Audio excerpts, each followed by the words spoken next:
сізге сұрақ қойсам бола ма? Иә, айта беріңіз. Қазіргі таңда спирулиналар өте көп. Және де әр компанияның әртүрлі. Бізде қандай спирулина қолданған дұрыс? Біріншіден, барлық компанияның спирулиналары өте жақсы, пайдасы да жақсы, беретін эффектісі жақсы. Бірақ біздің компаниядағы спирулинаның ерекшелігі басқа компанияларда мысалға кәдімгі спирулина таблетка күйінде ғой, қатты күйінде, яғни пресстелген. Ал оны пресстеу үшін, қатты күйде ұстау үшін оған крахмал қосылады.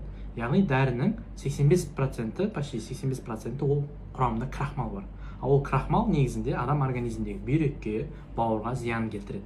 Және де ол таблетка күйінде болғаннан кейін ол асқазанға ене салып, бірден тарап кетпейді ғой, ол біраз уақыт тұрады. 2 күннен кейін тарауы мүмкін. Мысалы, асқазаны слабый адамдар болады, жай ауыртатын адамдар болса, оларға 2 күн уақыт кетеді, және ол асқазанда қалып кетеді. Ал біздің спирулинамыз ол сұйық күйде, капсула күйінде ауызға салып, бір тістеп алып, капсула жарылып, денеге тез тарайды.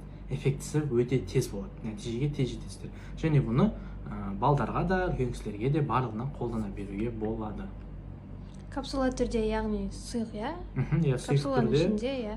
Бұны мысалға су араластырып та іше беруге болады. Бір стакан комнатный температурадағы су болу керек, араластырып, соған ішіп балаларға солай бере берсеңіздер болады. Жақсы, түсінікті бәрі.